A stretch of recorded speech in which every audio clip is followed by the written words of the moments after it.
नमो नमो विद्यार्थियों, मैं डॉक्टर हनुमान साई माली राजस्थान सरकार और वेदांता के CSR इनिशिएटिव ई कक्षा में आपका स्वागत करता हूं, जिसके टेक्निकल पार्टनर है मिशन ज्ञान।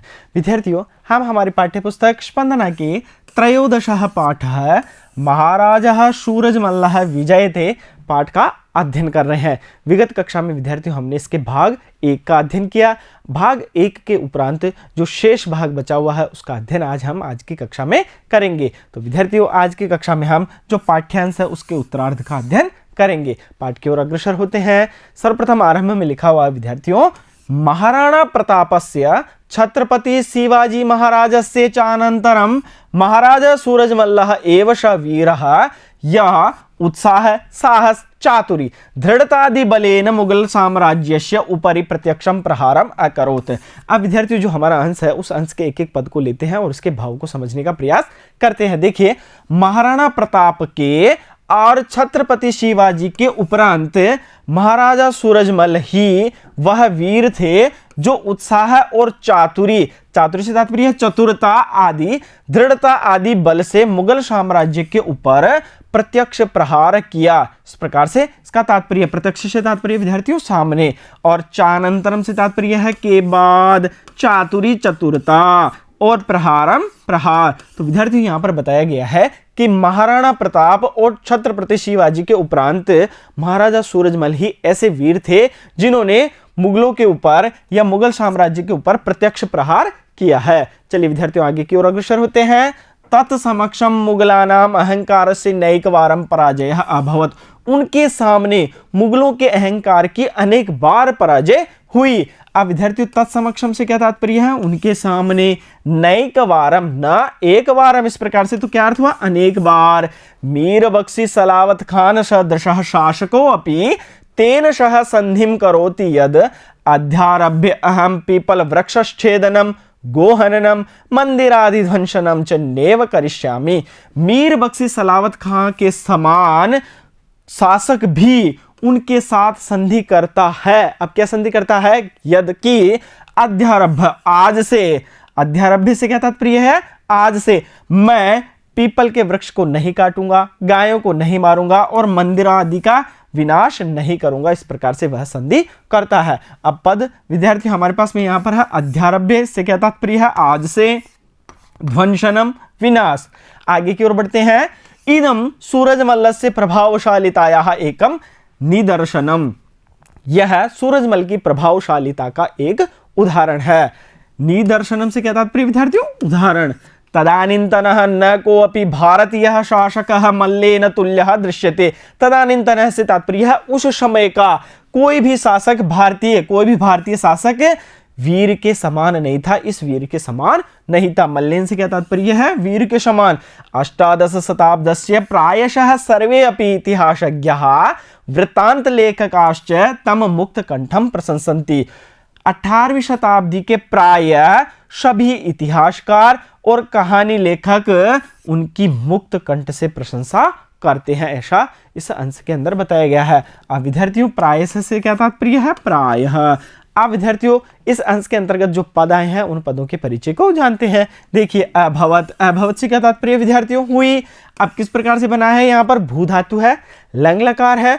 अब लंग लकार के अंतर्गत प्रथम पुरुष और एक वचन है, और हमने देखा है कि लंग लकार के अंतर्गत हम सामान्य तौर पर किस प्रकार से पहचानते हैं? यहाँ पर आगे आया आरंभ में ए लगा हुआ हमें प्राप्त होता है। तेन, तेन से तात्पर्य है उनके। तद शब्द है पुल्लिंग, तृतीय विभक्ति और एक वचन का यह रूप है। करोति, करते हैं। क्री धातु, लट लकार, प्रथम पुरुष और एक वचन करोति। अब लट लकार किसके काल में प्रयुक्त होता है विद्यार्थियों? वर्तमान काल के अर्थ में। इसी प्रकार से करिष्यामि। अब विद्यार्थियों, यहाँ पर श है, तो श हमने किस पहचान के रूप में अंकित कर रखा है? लिट लकार के रूप में। करूंगा, तो क्री धातु है, लिट लकार है भविष्यत अर्थ में, उसके उत्तम पुरुष और एक वचन का यह रूप है। नैकवारम, न धन एक वारम। अब यहां पर कौन सी संधि है? वृद्धि संधि। वृद्धि संधि कैसे हुई? देखो, न में से ए और यहां पर है ए। अब दोनों मिलकर क्या बनते हैं विद्यार्थियों? आई, और पद क्या बनेगा? नैकवारम। तत्समक्षम, तस्य समक्षम षष्ठी तत्पुरुषः शासको अपि, शासकः धन अपि शासकोपि। अब वही विसर्ग संधि उत्तम पूर्व रूपम छे। हमने क्या परिस्थिति का अध्ययन किया है, बार बार इस प्रकार की जो परिस्थिति हमने अध्ययन किया, इस विसर्ग के स्थान पर र को उ और वहां पर जो उ प्राप्त होता है वह उ और अ दोनों मिलकर गुण होने के उपरांत जो आगे अ है उसका पूर्व रूप, और हमारे पास में पद क्या बनकर आता है, शासकोपि। अब उसी प्रकार से विद्यार्थियों आरभ्य, आ रभ और ल्य प्रत्यय, छेदनम, छेदनम से तात्पर्य है काटना, छेद धातु है और ल्युट प्रत्यय है। आगे जो हमारा मूल पाठ है उसकी ओर अग्रसर होते हैं। जाट जातौ सूरजमल्लः तदेव स्थानम धत्ते यत् खलु स्थानम विदेशीयेषु प्लेटो नेपोलियन लूथर इत्यादि नाम अस्ति।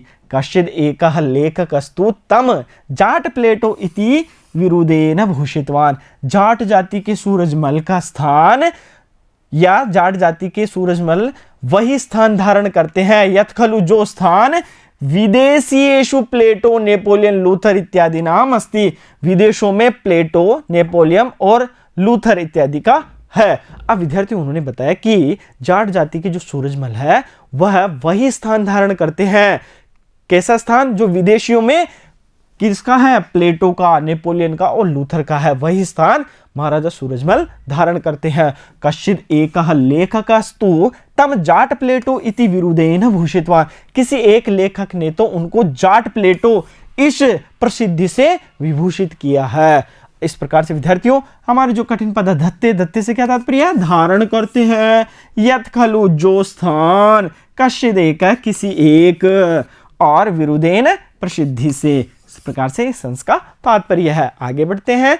देखिए विद्यार्थियों, हिंदू इतिहासज्ञः तम 18वीं शताब्दस्य कनिष्क इति मुस्लिमाश्च तम अंतिमः प्रतापी हिंदू नरेशः इति घोषितवन्तः।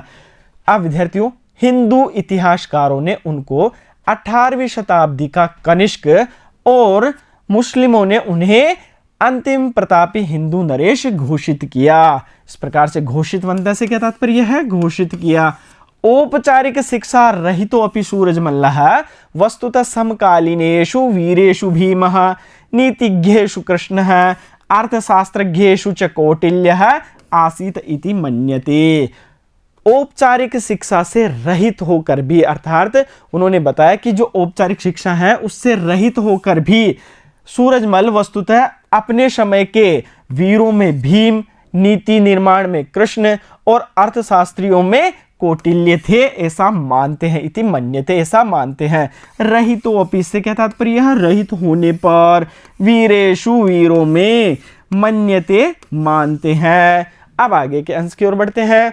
अब आगे है विद्यार्थियों, सैयद गुलाम अली नकवी स्वीये इमादुस्सादात इत्याख्य ग्रंथे लिखति यत् राजनीतेः राजस्वस्य नागरिक न्यायस्य च प्रबंध नैपुण्ये आसफ जाह बहादुर निजामं विहाय हिंदुस्ताने तत्समय नैकोऽपि कश्चित् तत्तुल्यः आसीत्।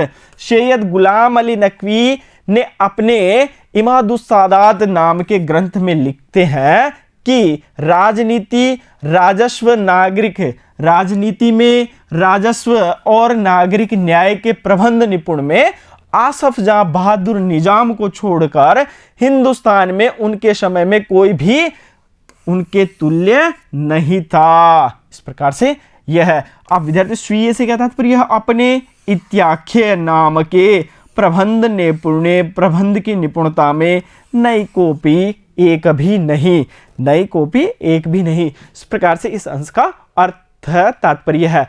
अब विद्यार्थी इस अंश के अंतर्गत जो पद हैं उनके परिचय को देखते हैं। देखिए तम, तम से क्या तात्पर्य है, उनको, तद शब्द है पुल्लिंग द्वितीय विभक्ति और बहुवचन का यह रूप है। आसीत, आ है, तो हम क्या लगाएंगे विद्यार्थी, इसका अनुमान कि यह किस लकार के अंतर्गत होगा, यह होगा लंग लकार के अंतर्गत। तो यहाँ पर है विद्यार्थियों अश धातु, लंग लकार, प्रथम पुरुष और एक वचन। वीरेषु वीरों में, वीर शब्द है और उसके सप्तमी विभक्ति और बहुवचन में क्या रूप बनता है, वीरेषु। लिखति, लिखते हैं। अब यहाँ पर लिख धातु है, उसके लट लकार प्रथम पुरुष और एक वचन में रूप बनता है लिखति। ग्रंथे, ग्रंथ में। अब ग्रंथ जो शब्द है उसके सप्तमी विभक्ति और एक वचन में रूप बनता है ग्रंथे। विहाय, छोड़कर, वि, हा और ल्य प्रत्यय। नैको अपि, न एकः धन अपि। अब यहाँ पर है विद्यार्थियों अ और उसके उपरांत है ए। अब यहाँ पर संधि कौन सी होगी? यहाँ पर संधि होगी विद्यार्थियों वृद्धि संधि। अब वृद्धि संधि के अंदर क्या होगा विद्यार्थियों? आई। अब हम जो हमारा पद है उसको सही कर लेते हैं। यहाँ पर पद आएगा नई कॉपी। और आगे वही परिस्थिति है विद्यार्थियों ए के बाद में विसर्ग और उसके उपरांत ए। ऐसी परिस्थिति का हमने बार बार अध्ययन किया है। यहाँ पर संधि कौन सी है? विसर्ग संधि उत्तम पूर्व रूपम च। इस प्रकार से अब हमारा जो अंश है उसकी ओर अग्रसर होते हैं। इलान देणी आपणी इति मातृ शिक्षाम पालयन धर्म्याद ही युद्धात श्रेयो अन्यत क्षत्रियस्य न विद्यते इति। इलान देणी आपणी, इला से तात्पर्य है मातृभूमि, देनी देनी चाहिए और न देनी तो नहीं देनी चाहिए, आपणी अपनी, श्रेयो अन्यत अन्य कल्याणकारी और विद्यते से तात्पर्य है। तो विद्यार्थियों क्या है? इलान देनी आपनी अपनी मातृभूमि नहीं देनी, इति मातृ शिक्षायाम पालयन ऐसी मातृ शिक्षा का पालन करके, युद्धात ही धर्म्याद ही युद्धात श्रेयो अन्यत क्षत्रियस्य न विद्यते इति। धर्म पूर्वक युद्ध करने के अतिरिक्त क्षत्रिय के लिए कल्याणकारी नहीं है। इति ऐसा गीतोपदेशम च परिपालयन ऐसे गीता के उपदेश का पालन करते हुए राष्ट्र धर्म रक्षणाय राष्ट्र धर्म की रक्षा के लिए प्राणान पणिकृत्य प्राणों की बाजी लगाकर भी युद्धमान युद्ध करते हुए 25 दिसंबर 1763 ईस्वी इति दिवसे रणेचाभिमुखे हतः। तो उन्होंने बताया कि इस प्रकार से विद्यार्थियों राष्ट्र धर्म की रक्षा के लिए प्राणों की बाजी लगाकर युद्ध करते हुए या युद्ध में 25 दिसंबर 1763 ईस्वी दिवस में या इस दिन युद्ध में सामना करते हुए मृत्यु को प्राप्त हो गए। रणेचाभिमुखे से क्या तात्पर्य है? युद्ध में सामना करते हुए, और हतः मृत्यु को प्राप्त हुए। इस प्रकार से विद्यार्थियों इस पाठ के अंतर्गत उनकी विशेषता का वर्णन बताया गया है। आगे है विद्यार्थियों इसके अंतर्गत देखिए, प्रताप इव शिवाजी इव बंदा बैरागी इव गुरु गोविंद सिंह इव च महाराजस्य सूरजमल्लस्य परमः प्रभावः अद्यापि इतिहासे गुंजति इव। प्रताप के समान, शिवाजी के समान, बंदा बैरागी के समान, गुरु गोविंद सिंह के समान महाराजा सूरजमल का परम प्रभाव या अत्यधिक प्रभाव आज भी इतिहास में गूंज रहा है। ऐसा इस पाठ के अंतर्गत बताया है। इव से क्या तात्पर्य विद्यार्थियों? समान। अब यह क्या है विद्यार्थियों? यह है अव्यय। इव शिवा प्रताप इव शिवाजी इव, यह जहां पर भी इव है ये सब अव्यय है। परमः से क्या तात्पर्य है? अत्यधिक। अध्यापि से तात्पर्य क्या है? आज भी। और गुंजति से तात्पर्य है गूंज रहा है। अब इस अंश के अंतर्गत जो पद हैं उनके परिचय को जानते हैं। देखिए, विद्यते से तात्पर्य क्या है? विद धातु लट लकार प्रथम पुरुष और एक वचन। युद्धात, युद्ध, युद्ध है और उसके पंचमी विभक्ति एक वचन में क्या रूप बनता है? युद्धात। हतः मृत्यु को प्राप्त हुए, हने धातु है और त प्रत्यय है। मातृ शिक्षा, मातृ शिक्षा, मातुः शिक्षा, यहाँ पर षष्ठी तत्पुरुष समास है। पालयन पालन करते हुए, पाल धन क्षत्रि प्रत्यय। गीतोपदेश है गीता के उपदेश का, गीतायाः उपदेशः षष्ठी तत्पुरुष समास है। और यहाँ पर संधि होगी गीता धन उपदेश है गुण संधि। श्रेयो अन्यतः, श्रेयः धन अन्यतः। अब वही हमारी परिस्थिति है विद्यार्थियों। और पद किस प्रकार से बनेगा पूर्ण रूप से? श्रेयो अन्यतः। संधि कौन सी होगी? विसर्ग संधि उत्तम पूर्व रूपम च। इस प्रकार से विद्यार्थियों हमने जो आज का अंश है उसका अध्ययन किया है। इस पाठ के अभ्यास प्रश्नों के लिए हम मिलते हैं अगले वीडियो में। तब तक के लिए धन्यवाद।